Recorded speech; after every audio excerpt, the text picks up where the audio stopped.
Okay. ఈరోజు మనం ఒక ఇంట్రెస్టింగ్ అండ్ పవర్ఫుల్ బుక్ గురించి మాట్లాడుకుందాం. అదే కార్పొరేట్ చాణక్య.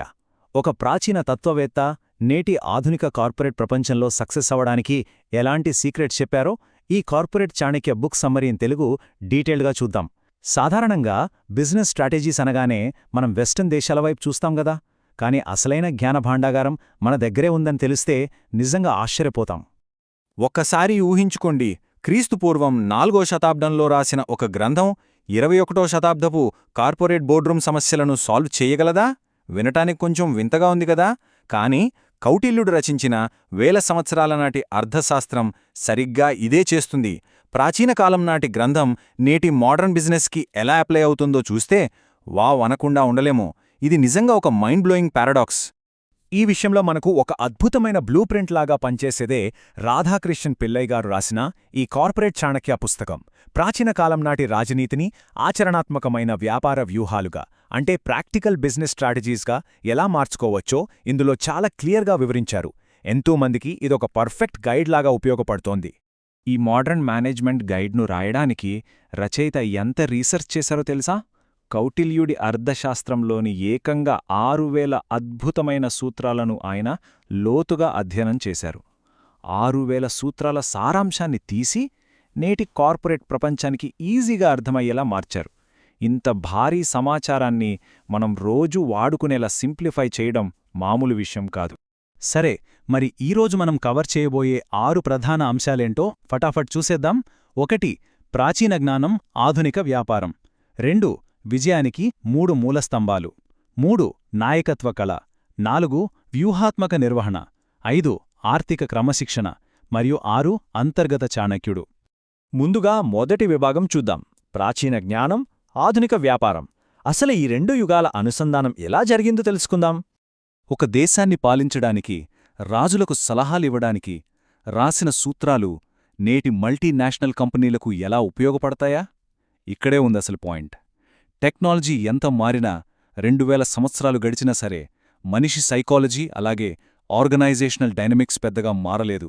అందుకే చాణక్యుడి బోధనలు ఇప్పటికీ ఎవర్గ్రీన్గా వెలుగొందుతున్నాయి. ఈ ప్రాచీన భారతీయ మేనేజ్మెంట్ జ్ఞానాన్ని ఆధునిక ఫార్మాట్లో అద్దం పట్టేలా ఈ పుస్తకం దారిచూపుతుంది. ఇప్పుడు 2వ విభాగంలోకి వెళ్దాం. అదే విజయానికి 3 మూలస్తంభాలు. ఒక శాశ్వతమైన నిర్మాణం.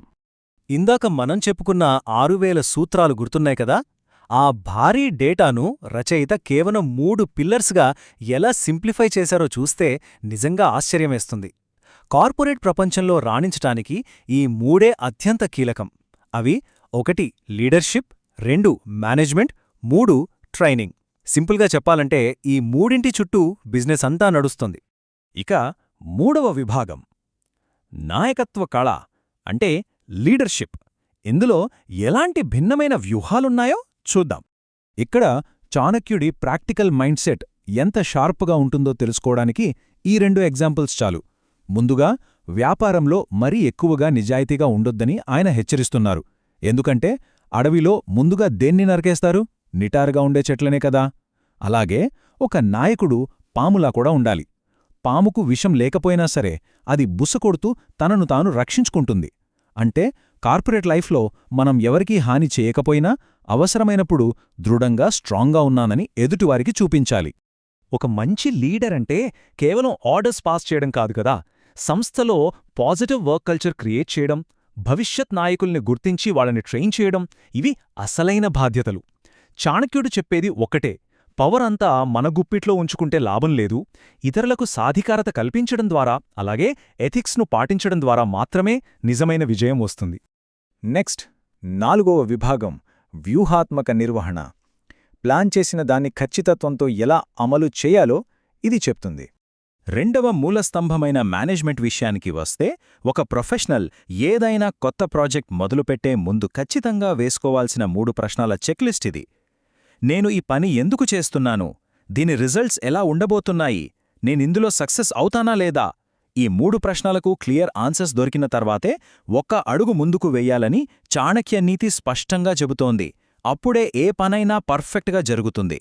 అర్థశాస్త్రంలో దౌత్యం అంటే డిప్లొమసీ గురించి చెప్పిన పాఠాలు ఈనాటికి ఎంత అవసరమో ఇక్కడ అర్థమవుతోంది. బిజినెస్లో పరిస్థితులు ఎప్పుడూ ఒకేలా ఉండవు కదా. మారుతున్న కాలానికి తగ్గట్టు మన స్ట్రాటజీస్ను మార్చుకుంటూ ఉండాలి. ముఖ్యంగా కంపెనీల విలీనాలు, పార్ట్నర్షిప్స్ లాంటి క్లిష్ట సమయాల్లో నెగోసియేషన్స్ ఎలా చెయ్యాలన్నది ఈ సూత్రాలు కళ్లకు కట్టినట్టు చూపిస్తాయి. అప్పుడే మార్కెట్లో మన ఆధిపత్యం చెక్కుచెదరకుండా ఉంటుంది. 5వ విభాగం ఆర్థిక క్రమశిక్షణ. సంపదను, జ్ఞానాన్ని ఎలా బ్యాలెన్స్ చేయాలో ఇప్పుడు చూద్దాం. ఇక 3వ మూలస్తంభమైన ట్రైనింగ్ గురించి మాట్లాడుకుంటే ఇక్కడ ఒక అద్భుతమైన పాయింట్ ఉంది. అన్ని తప్పులు మనమే చేసి పాఠాలు నేర్చుకోవాలంటే మన జీవితకాలం సరిపోదు. కాబట్టి ఇతరుల తప్పుల నుండి మనం నేర్చుకోవాలి. కార్పొరేట్ లైఫ్లో ఇతరుల సక్సెస్ను, ఫెయిలియర్స్ను నిశితంగా గమనించడమే అత్యుత్తమమైన శిక్షణ అని ఈ మాటలు బలంగా గుర్తుచేస్తున్నాయి. వ్యాపారంలో నైతికత అంటే ఎథిక్స్ చాలా ముఖ్యం. ఎప్పుడైనా సరే షార్ట్ టర్మ్ గ్రీడ్ అంటే తాత్కాలిక లాభాల కోసం అత్యాశ పడకూడదు. దీర్ఘకాలికంగా నైతిక మార్గంలో సంపదను సృష్టించడంపైనే ఫోకస్ చేయాలి. ఇక్కడ చాణక్యుడు ఎగ్జాంపుల్ అయితే అదుర్సనిపిస్తోంది. ఒక తేనెటీగా పువ్వులకు ఎలాంటి హాని చేయకుండా మకరందాన్ని ఎలా అయితే తీసుకుంటుందో, వ్యాపారాలు కూడా వనరులను నాశనం చెయ్యకుండానే లాభాలను ఆర్జించాలి. ఇది నిజంగా గ్రేట్ థాట్ కదా. ఇక చివరిగా 6వ విభాగం అంతర్గత చాణక్యుడు, ఒక హీరో ప్రయాణం. ఇప్పటివరకు మనం తెలుసుకున్న ఈ స్ట్రాటజీస్ అన్నీ రియల్ లైఫ్లోకి ఎలా తీసుకురావాలో రాధాకృష్ణన్ పిల్లై గారి మరో పుస్తకం చాణక్య ఇన్ యూ చాలా ఇంట్రెస్టింగ్గా వివరిస్తుంది. ఇందులో ఒక గమ్మత్తైన విషయమేంటంటే కథలోని ప్రధాన పాత్రకు అసలు పేరే ఉండదు.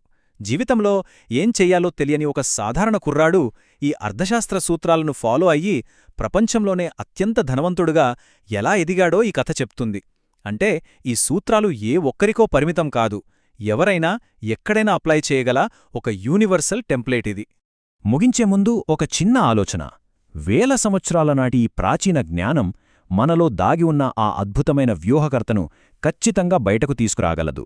ఈ మోడర్న్ ప్రపంచంలో మన ఆశయాలను, లక్ష్యాలను చేరుకోవడానికి ఈ అర్థశాస్త్ర సూత్రాలను ఎలా వాడుకోవచ్చో ఒక్కసారి ఆలోచించండి.